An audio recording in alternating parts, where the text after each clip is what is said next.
What is going on, everyone? It's the Print House, and today I finally got my Wizmaker P1 in the mail. I backed this thing on Kickstarter a long time ago. Not that long ago, only like a month or two ago. But anyway, guys, I finally got it in the mail, so I'm going to do a quick unboxing for you. This is what you're going to get if you order a Wizmaker P1. I am really excited to get this thing unboxed. It is my first direct drive machine, so I have a whole bunch of tests I want to do with it. Guys, this is just an unboxing video, and I will have a review of this printer. Give me a couple months and it's going to come out. You can find it up here if it's already posted. Anyway, guys, this is what you're going to get. Alright, so first, I've got a helper. She always wants to help. Anyway, I'm expecting this unboxing to be very, very similar to an Ender 3 style printer. I mean, this basically is an Ender 3 style printer, just with some serious modifications to it, a little advanced custom firmware. If you guys are unfamiliar, this printer talks to you and it basically says the same thing every time, and it's very the translation from Chinese or whatever to English was probably not the best. It basically says, hello, I am coming, over and over and over and over and over and over. And in 3, 2, 1. I see lights. Hi, I am coming. Anyway, so what we see at the very onset of this unboxing is it's basically the same thing. You've got some foam and... oh my gosh, I am not this tall. I need to be taller. So at the very top we have our book, and this book is identical in shape and thickness and pretty much everything to my Ender 3. And yep, it tells me how to put my printer together. It looks like it's 11 steps, basically about the same as an Ender 3.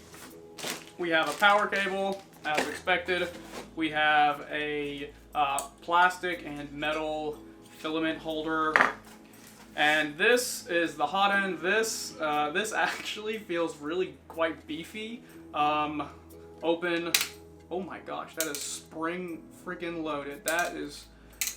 This is very interesting. I don't know. I'm excited about this. This feels high quality. It also feels like it's going to cost a lot to repair. I don't really know what's inside of it. This hot end on the inside of it, it looks very, very unique. I will get some close-ups of this in my review video. That does not look fun to repair. What is this? So we have our screen. The screen is surprisingly low quality. It feels like this has no weight to it. Like in my, over here on my Sobal SVO2, the screen feels incredibly high quality. On my CR30, it's just a generic old screen, doesn't feel good or bad. This is just really light. I have no idea if it's gonna sustain the entire life of me printing with it or not, but it feels very light. And so then we have our Y-axis gantry. We have dual lead screw on this, and they are coupled via a belt in the top, so we really should have no issue with our Z-axis being off. So basically, if one side goes down, the belt, let me frame myself under here, the belt is also going to spin, which lowers the other side, so pretty much there's going to be no issue here. And so we do have Z-axis motors, not just dual lead screws. We actually have dual motor as well. I have absolutely no room for anything. Alright, and then we got a little taster size of filament. I always throw these away. Basically, all they do is they get knotted and it never works.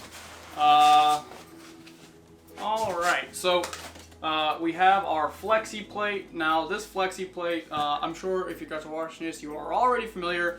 So it's a heated zone build plate. So you can heat just the center, you can heat an extra ring, or you can heat the entire bed. It's supposed to save on electricity.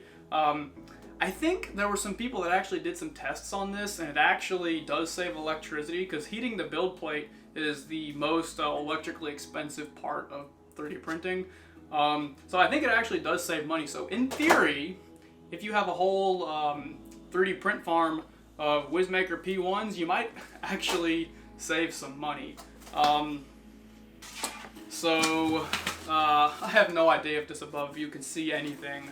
So we've got more foam, and then our X-axis gantry, and this appears to be the last of it. Let's see. Yep, I think that's everything.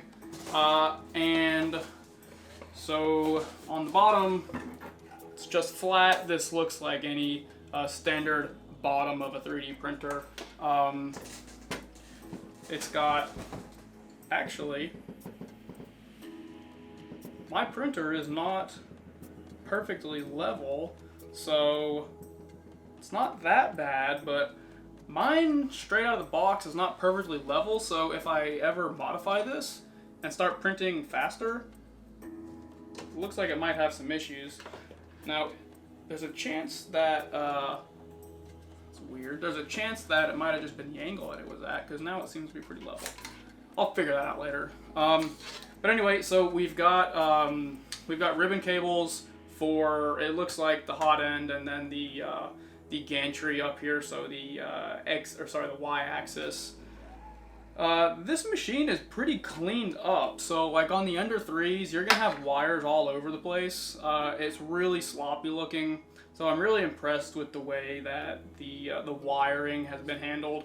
So particularly over here on the Y-axis gantry, the ribbon cable is very neatly like tucked onto this Y-axis. This looks like some, I don't know.